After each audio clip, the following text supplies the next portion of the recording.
Estamos de regreso con usted aquí en Noticias del Congreso. En el marco del Parlamento abierto en materia de reforma del Estado y reforma electoral, continuó la mesa 4, análisis del sistema de fiscalización y austeridad de los gastos como principio constitucional. Vamos a ver cómo se desarrollaron estos trabajos. Al continuar el Parlamento abierto en San Lázaro sobre la reforma del Estado y materia electoral, se desarrolló la mesa de análisis del sistema de fiscalización y austeridad de los gastos como principio constitucional. Los participantes señalaron como indispensable el que se diseñe una ley en donde se establezcan los límites al dispendio de los recursos públicos. Debe señalar como mínimo lo siguiente: prohibición a mandos medios y superiores de teléfonos celulares, remodelación de oficinas, uso de vehículos oficiales, gastos de alimentación, límites y regulación de viajes nacionales e internacionales, prohibición o límites concretos a gastos de orden social, congresos, convenciones, exposiciones, límites a las transferencias o adecuaciones presupuestales internas. Yo aplaudo efectivamente esta incorporación constitucional del principio de austeridad electoral, pero finalmente tiene que ver con temas fundamentales también de la operación del sistema. Y la primera tiene que ver con la rendición de cuentas, con el principio de eficiencia administrativa electoral. Por lo tanto, sí hay que replantear el propio sistema electoral. El presidente del Grupo de Trabajo para la Reforma Electoral y del Estado recordó que presentó una iniciativa de reforma a la Constitución Federal para establecer una república austera. Lograr los mecanismos para disociar del poder público lo que en otros momentos se ha identificado como opulencia, dispendio, despilfarro o privilegio. Mi propuesta estriba en incluir el concepto de autoridad para, de esa forma, también orientar el ejercicio de la acción pública.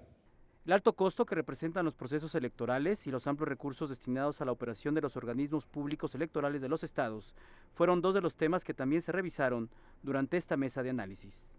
Una elección que sea excesivamente costosa, que no respete el principio de economía, que no respete el principio de eficiencia, pues no es una elección que, por más que haya cumplido con el objetivo de la certeza, no es una elección que nos pueda tener satisfechos precisamente porque no hizo convivir los principios.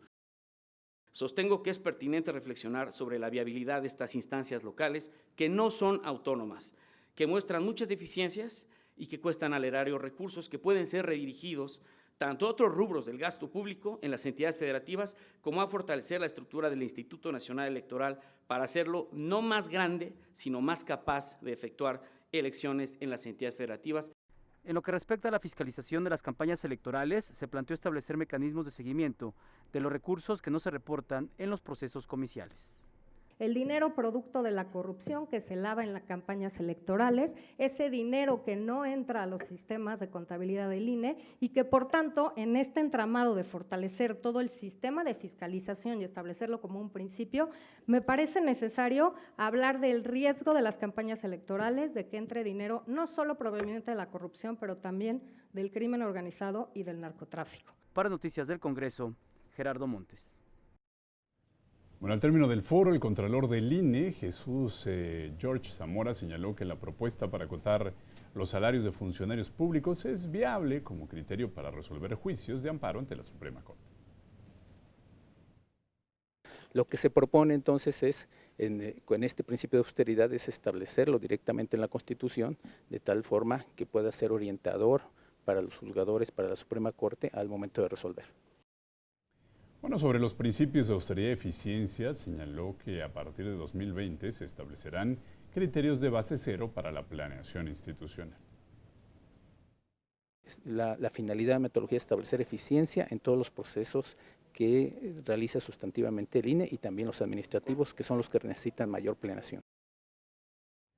La especialista en temas electorales Carla Humphrey se refirió a la desaparición de los organismos públicos locales electorales, las OPLES, así como de salas y tribunales electorales estatales. Yo creo que habría que analizar y hacer un análisis crítico de qué estamos duplicando entre las funciones que hace el INE y cuáles hace el OPLE. Y el propio INE tiene la posibilidad de delegar algunas de sus atribuciones. Creo que habría que pensar igual todo el sistema de justicia electoral en su conjunto.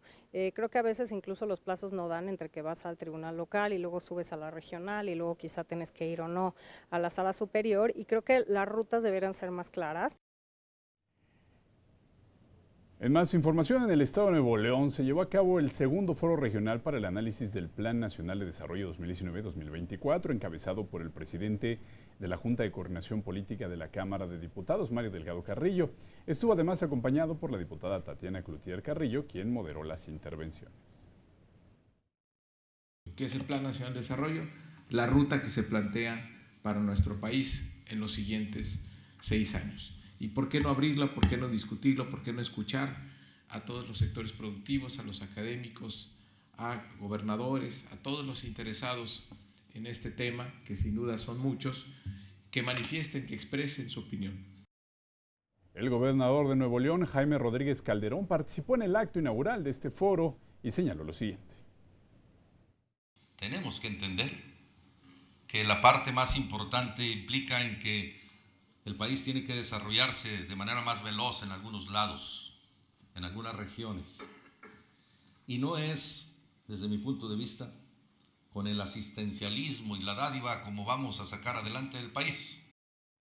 La Comisión Anticorrupción del Senado de la República estableció una mesa de trabajo permanente con la Convención de Fiscales Anticorrupción de los Estados y la Fiscalía Especializada para el combate a la corrupción de la Fiscalía General de la República. La finalidad: trabajar en conjunto para plantear una reforma a la Constitución y a la legislación secundaria en materia anticorrupción y subsanar los problemas que enfrentan las fiscalías estatales.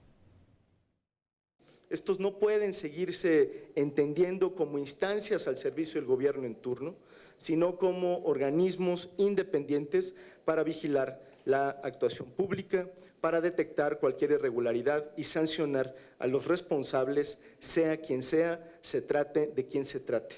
Ese es el verdadero reto para combatir la corrupción, ese es el reto que tienen que asumir los estados. A mí me parece que lo que hace falta es una definición de la política criminal anticorrupción, que es para nosotros fundamental. Y a partir de esta política criminal, ya que tenemos recursos humanos escasos, recursos materiales escasos, podamos establecer una coordinación eficaz para un combate armónico.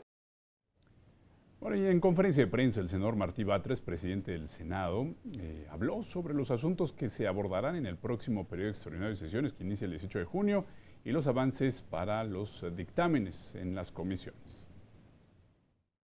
De 8 temas teníamos dictámenes en 3 y en 5 no, en el pasado periodo extraordinario. Se resolvieron de esos 8 temas 7 y 1 se pospuso a un nuevo extraordinario que pasó a este extraordinario, que es el de extinción de dominio.